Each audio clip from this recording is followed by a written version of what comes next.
মানে তো কাবে লোকলে মই মতে আৰু এতে বলা আৰু ইয়াৰ পিছতে আমি আমাৰ জয় হৰিদেৱ জয় হৰিদেৱ জয় হৰিদেৱ জয় গুৰু হৰিদেৱ জয় গুৰু হৰিদেৱ জয় গুৰু হৰিদেৱ জয় গুৰু হৰিদেৱ শ্ৰদ্ধা ভক্তিপ্ৰাণ ৰাইজ উত্তৰ ভাৰত হৰিদেৱ সংঘৰ 48 ওলোৱা অধিৱেশনৰ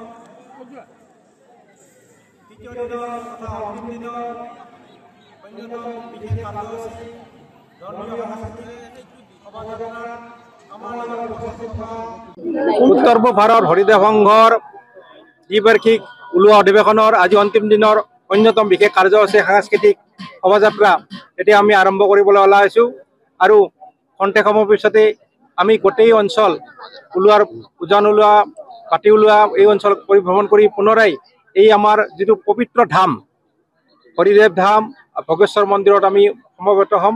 ইতিমধ্যে দেখিবলৈ পাইছে যে বহুত দূৰৰ পৰা বহৰীৰ পৰাই 11খন বাছ আহিছে আৰু বিভিন্ন অঞ্চলৰ পৰা বাছ আহিছে, সৰু গাড়ীৰে আহিছে আৰু মানুহ আহি আছে। কিছু সংখ্যক পিছতে ইয়াতে ভক্তৰ ভিৰ লাগিব, যেন এখন ত্ৰিবেণী সংগম, যেন কুম্ভ মেলা। এই কুম্ভ মেলাত আমি আপোনাৰ ভক্তিস্থান কৰিবলৈ আহিব আৰু আমি অভ্যাগতসকলক আমি আদৰণি জনাবলৈ প্ৰস্তুতি আছে। গতিকে আপোনালোকে দেখিছে যে আমাৰ হৰিদেৱ সংঘৰ বজালী আচলতে আগতে ইমান প্ৰভাৱ নাছিলে, কিন্তু আমি যোৱা 4 মাহ আপোনালোকৰ আশীৰ্বাদত আপোনালোকে যিধৰণে প্ৰচাৰ কৰিছে তাৰ বাবে আপোনালোকক ধন্যবাদ জনাইছোঁ। যোৱা 4 মাহ আমি যিধৰণে লাগি পেলাই এই অনুষ্ঠানটো আগুৱাই নিবলৈ প্ৰয়াস কৰিছোঁ, তাৰ কাৰণে যিসকলে ভক্তপূৰ্ণ ৰাইজে আমাক সহায় সহযোগ কৰিলে তেখেতসকলক আমি আন্তৰিক ধন্যবাদ কৃতজ্ঞতা জনাইছোঁ।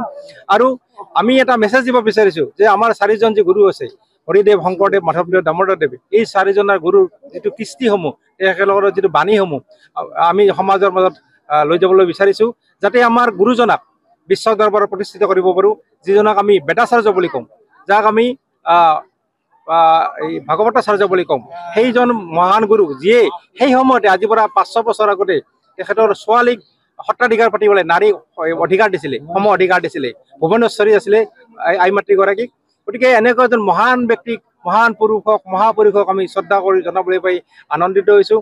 ভক্তসকল আহি পেলাই ভক্তিস্থান ইয়াত যোৱা 21, 22, আজি 23 3 অনুষ্ঠিত হৈছে আৰু 3 দিনতে যথেষ্ট সংখ্যক ভক্ত সমাগম। যে আমাৰ সাহিত্য সভাৰ পিছতে ইয়াত 3 বছৰীয়া অনুষ্ঠান আছিলে ভোগেশ্বৰৰ, আৰু এই অনুষ্ঠানটো এটা মানে আমি ভাবিছোঁ এটা জগতজুৰি এটা অনুষ্ঠান হৈছে।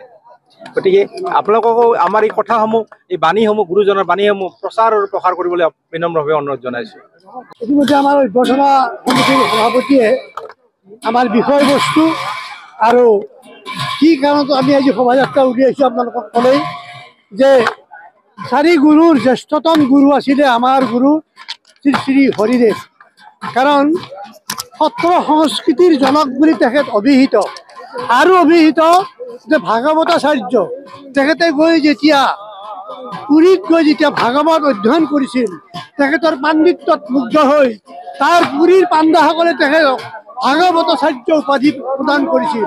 আৰু সেয়েহে তেওঁ বিশ্ববিখ্যাত হৈ পৰিছিল যে অকল বেদাচাৰ্য নহয়, ভাগৱতাচাৰ্য মহাপুৰুষ শ্ৰী শ্ৰী হৰিদেৱ। হৰিদেৱ গুৰুৰ যি চিন্তাধাৰা, সেই চিন্তাধাৰা আছিল যে একমাত্ৰ ভগৱত প্ৰেমেই হ'ল বিশ্ব শান্তি বা মানুহৰ জীৱনৰ শান্তিৰ একমাত্ৰ পাথেয়।